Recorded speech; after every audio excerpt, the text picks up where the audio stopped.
Everyone, नमस्ते जी, जय माता दी। सबसे पहले तो मेरे प्यारे प्यारे दोस्तों को आशा करती हूँ आप सब अच्छे होगे, बढ़िया होगे। और जी रामनवमी की आप लोगों को बहुत बहुत बधाइयाँ।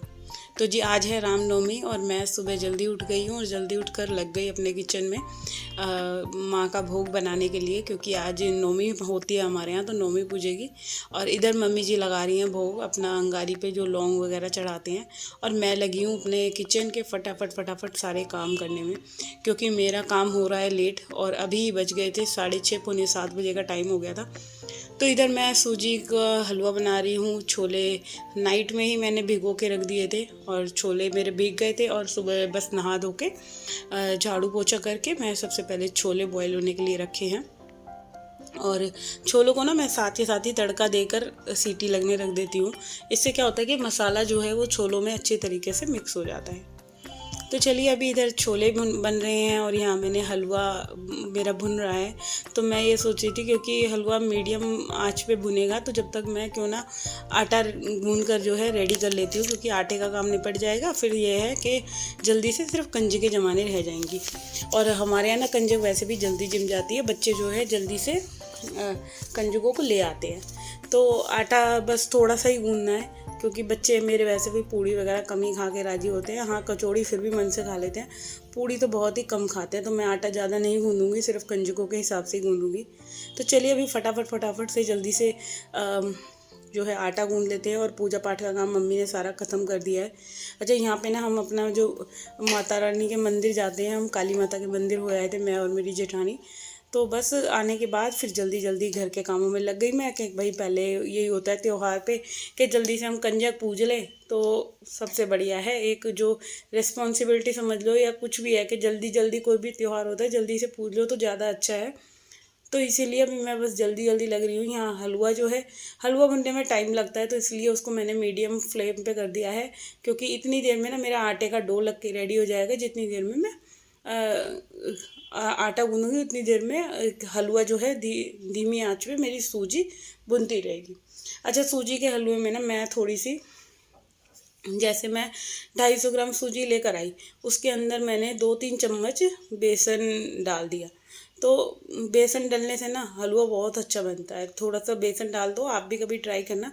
तो मैंने 2-3 चम्मच इसमें बेसन डाल दिया था, और वाकई में आपको मैं बता नहीं सकती, हलवा इतना टेस्टी बना था। और कुछ ना ये भी हो जाता है कि माता रानी का जब प्रसाद बनता है, तो उस प्रसाद की एक अलग ही क्या कहते हैं, वो प्रसाद अमृत हो जाता है, समझ लो एक तरह से। इतना टेस्ट उसके अंदर आ जाता है प्रसाद के अंदर, कि मैं खुद नहीं बता सकती। तो आज का हलवा वाकई में इतना बढ़िया बना था, मैं खुद यकीन नहीं कर रही थी कि ये मेरे हाथ से इतना अच्छा हलवा बना है। तो बच्चे भी तारीफ़ कर रहे थे कि मम्मी बहुत टेस्टी हलवा बना है। बिल्कुल ऐसे बना था जैसे गुरुद्वारे में नहीं मिलता प्रसादा के, उस पर वैसा वाला हलवा बना था। तो अभी इसको खूब मैं काफ़ी टाइम इसको भूनती रहूँगी। अच्छा, इसमें ना मैं पानी जो है मैं पानी पका कर डालूँगी। बहुत बार क्या होता है ना, जैसे हम पानी डाल देते हैं हलवे में, तो पानी कच्चा रह जाता है, वो सही से भुन नहीं पाता। तो इसलिए पानी को मैंने केटल में खूब उबाल लिया है अच्छे तरीके से, और गर्म पानी डालूँगी। और उसके साथ मैं 2 कटोरी इसमें चीनी ऐड कर दूँगी, और ड्राई फ्रूट ये मैंने कट कर लिए हैं, धो लिए हैं अच्छे तरीके से। तो ये सारी चीज़ें मैं डाल के इसके अंदर डालूंगी। आप चाहे तो इसमें इलायची भी पीस के डाल सकते हैं। तो इलायची मैं ना, सही बताऊँ, मैं डालना भूल ही गई थी। इलायची मैंने निकाली तो थी, बट इतनी जल्दी जल्दी हो रहा था कि मेरे को यही था कि कंजकें आ गई ना, फिर मैं ही कहीं लेट ना हो जाऊँ, क्योंकि नीचे 2nd फ्लोर पे आ गई थी कंजकें, और मैं लगी हुई थी ये घर के सारे काम करने में, जल्दी जल्दी से अपना जो है कंजकों की तैयारी करने में। तो अभी ना बच्चों की जैसे छुट्टी चल रही है, तो फिर वही है कि बच्चों को छुट्टी चल रही है, और एक तो वो रामलीला देख कर आते हैं, तो दोनों में से कोई सा भी नहीं उठ रहा था। बड़ी मुश्किल से मैंने दोनों बच्चों को उठाया है। मैं जानती हूँ, क्योंकि यही होता है ना त्यौहार पे, आप बच्चों को अगर हमारे घर में कंजक है और बच्चे ही ना उठे तो फिर बड़ा दुख लगता है। वही तो मैं बाहर कह रही थी कि अपने घर के बच्चे नहीं उठ रहे, तो मैं इधर मैं बार बार ना उनको ही उठाने जा रही थी। तो मैं हलवा को ढक गई थी, ये मंदी आंच पे पक रहा था। और क्या होता है कि कढ़ाई पे छीट ना जाए ना, इस वजह से मैंने इसको गैस को मीडियम कर दिया था। और पौनी मेरे को ये हलवे में चला रही थी, तो फिर वो पौनी निकाल ली। अच्छा, अब मैंने ना जल्दी से यहाँ पहले तो गाय माता की निकाली है पूड़ी, और फिर जो है कंजकों के लिए मैं सेक सेक के रख लूँगी, क्योंकि फिर जब कंजकें आ जाएंगी तो गरम गरम तो उनके आगे बन नहीं पाएगी। तो अभी मैं सारी पूड़ियों को उतार के रख लूँगी, फिर इसके बाद जो है कि सारी प्लेट्स में लगा के ना इकट्ठे ही, और फिर जो है मैं कंजकों को दे दूँगी। तो अभी सबसे पहले गोग्रास निकाल लेते हैं, और आप मेरे हलवे की हालत देख सकते हैं। थोड़ा सा ये देखने में भी पतला लग रहा था, बट रखे रखे बिल्कुल टाइट हो गया था। तो इसीलिए आज मैंने हल्का सा इसको लूज़ ही रखा था, क्योंकि पिछली बार ना बहुत ज़्यादा टाइट हो गया था। फिर वो टाइट हलवा रखा हुआ ना, वो और ज़्यादा ड्राई सा हो गया, इसलिए अब की बार मैंने हल्का ढीला ही रखा है। और ढीले हलवा ना रखे रखे बिल्कुल अपने आप ही एडजस्ट हो जाता है। तो चलिए, अभी मेरी इधर जल्दी जल्दी से पूड़ियाँ बन रही हैं, इतनी देर में मैं दोनों बच्चों को उठा लेती हूँ अपने।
अच्छा, जब मेरे को अकेले किचन में काम करना होता है, वैसे भी मोस्टली टाइम अकेले होता है, जैसे कभी ज़्यादा लोगों का खाना बनाना है, तो आप भी एक ट्रिक फॉलो कीजिए। पहले ना आप लोइयाँ बना बना के रख लीजिए, और लोइयाँ बनाने के बाद कम से कम 9-10 पूड़ियाँ बेल लीजिए, और फिर ही गैस पे सेकिए। ये ना हो एक एक अगर हम सेकते हैं ना, तो उससे बहुत ज़्यादा गैस भी ख़राब होती है, और फिर टाइम भी ज़्यादा लगता है। अब क्या है, मैंने लोइयाँ सारी जो हैं पूड़ियाँ बेल बेल के रख ली हैं, और अब बस जल्दी से गैस मेरे को तेज़ करनी है, और बस पूड़ियाँ उतारनी है।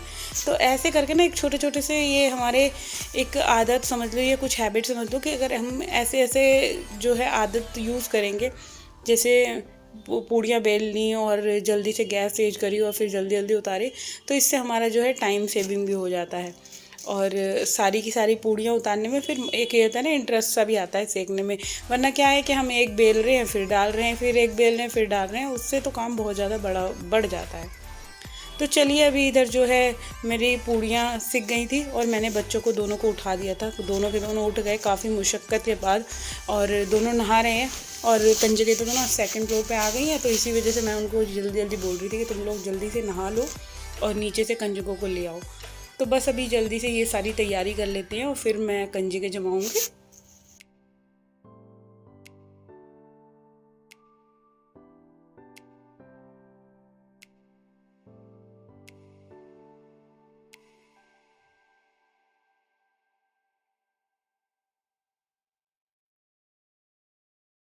तो यहाँ पे ना हमारी जो है कंजकें आ गई थी, और बस मैं बच्चों से यही कह रही थी कि आ जाओ जल्दी जल्दी, क्योंकि बच्चे भी होते हैं ना साथ में, तो थोड़ी सी हेल्प हो जाती है। अब मैं ये अकेले ही सारा काम करूँ, तो फिर ये होता है कि अच्छे से कैसे उनको उनके पैर धुलेंगे। देखो, मैं कार्तिक को बोला था कि कार्तिक तुम पैर धो।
तो जी चलिए, यहाँ पे जो है मैंने कंजकें जिमा दी थी और कंजकें चली गई। बहुत अच्छे से जो है ये वाला त्यौहार हो गया। और एक ना बहुत टेंशन हो जाती है मेरे को एक नाइट पहले ही, अगर यही टेंशन होती है कि हाय जल्दी से मेरे को कंजकें करनी है, सारा काम परफेक्टली हो जाए। और ये टेंशन देखो होनी भी चाहिए गृहिणी को, अगर टेंशन नहीं होगी ना तो फिर सारे काम जो है वो हमारे लेट हो जाएंगे। तो अभी जो है मैं यहाँ पे सारे जो बेडशीट बिछाई थी चादरें माता रानी के लिए, तो वो चादरें सब फोल्ड करके रख रही हूँ क्योंकि साफ़ ही हैं। तो बस झाड़ झाड़ के ना इनको मैं फ़ोल्ड कर लेती हूँ यहाँ पे। और बच्चों ने थोड़ा सा खाया था तो थोड़ा हलवा वगैरह फैल गया है। तो आज सुबह से ऐसे ही मेरी रेल मची हुई है और अभी घर के मेरे सारे के सारे काम जो है पेंडिंग है। तो फटाफट से अब बस घर के काम ख़त्म करने में लगती हूँ। सारी चीज़ों को उठा उठा के रखूँगी। अच्छा, झाड़ू पोछा मैं अभी नहीं लगाऊंगी, अभी कम से कम 1.5-2 घंटे बाद मैं सफाई करूँगी। जब तक जो है मैं किचन का काम कर लेती हूँ। कपड़े मेरे को धोने हैं, मशीन में कपड़े ढेर हो रहे हैं, कपड़े धोऊंगी, मशीन लगा दी मैंने। और सबसे पहले मैं अभी समेटूंगी किचन। और किचन समेटने किचन में जो भी बर्तन वगैरह फैल रहे हैं ना, इनको खाली करके डालूंगी सिंक में। और उससे पहले मैं लूँगी 1 कप चाय, और चाय पीने के बाद फिर जो मेरी सेकंड राउंड वाली ड्यूटी है वो स्टार्ट होगी। तो फटाफट से अभी सारे बर्तन जो है मैं खाली कर लेती हूँ, छोटे बर्तन में ट्रांसफ़र कर लेती हूँ। क्योंकि बड़े बड़े बर्तन जो कि क्या है कि अगर सिंक में भर के पानी में भर के रख दो ना तो आसानी से साफ़ हो जाते हैं। वरना क्या होता है, एकदम डायरेक्टली आप खाली करो और धो तो बहुत ज़्यादा टाइम भी लगाते हैं, मेहनत भी लगती है। क्योंकि पानी में भीगा हुआ बर्तन जो भी होता है ना, तो सारा जो गंद होता है वो उसका फूल जाता है। और वैसे भी मेरी एक उंगली में प्रॉब्लम हो रखी है, उंगली पक रही है बहुत ज़्यादा। तो मुझे घर के काम करने में इतनी ज़्यादा प्रॉब्लम हो रही है कि मैं बता नहीं सकती। तो चलिए, अभी इस वीडियो को मैं यहीं पे एंड करती हूँ। अगर आप लोगों को मेरा ये आज का वीडियो थोड़ा बहुत भी अच्छा लगा है तो सबसे पहले भाई चैनल को सब्सक्राइब कर दीजिए, वीडियो को लाइक कमेंट शेयर करना ना भूलिएगा। और जय माता दी ज़रूर लिखिएगा मेरे कमेंट बॉक्स में। तो यहाँ पे ये हलवा जो है कार्तिक को तो बहुत अच्छा लगा, और आप खुद इसकी लुक देख सकते हैं। बिल्कुल ऐसे लग रहा था कि गुरुद्वारे वाला हलवा बना है आज मेरा। प्रसाद इतना बढ़िया बना था। तो बस आप लोग भी आ जाइए, एंजॉय कीजिए मेरे प्रसाद को, खाइए, भोग लगाइए। तो बस इस वीडियो को यहीं पे एंड करते हैं। और अभी किचन को पूरा कम्प्लीटली क्लीन कर देती हूँ। और फिर उसके बाद मैं लूँगी चाय। मैं और कार्तिक दोनों जने चाय पियेंगे। और इसके डैडी तो देखो आ ही नहीं पाए, वो शॉप पे थे। सुबह सुबह काम ज़्यादा होता है शॉप पे, तो वो तो सीधा शॉप पे चले गए। उन्होंने तो कोई भी हेल्प नहीं करवाई। वो वैसे भी कुछ नहीं करवाते मेरे साथ कभी भी। चाहे कोई भी त्यौहार हो, मुझे अकेले ही अपने घर को मैनेज करना पड़ता है। चाहे कंजक हो, चाहे दिवाली हो, चाहे होली हो। उनका तो मेरे को ज़रा सा भी किसी भी चीज़ का एक कहते हैं ना हेल्प हो। तो चलिए, बाय बाय।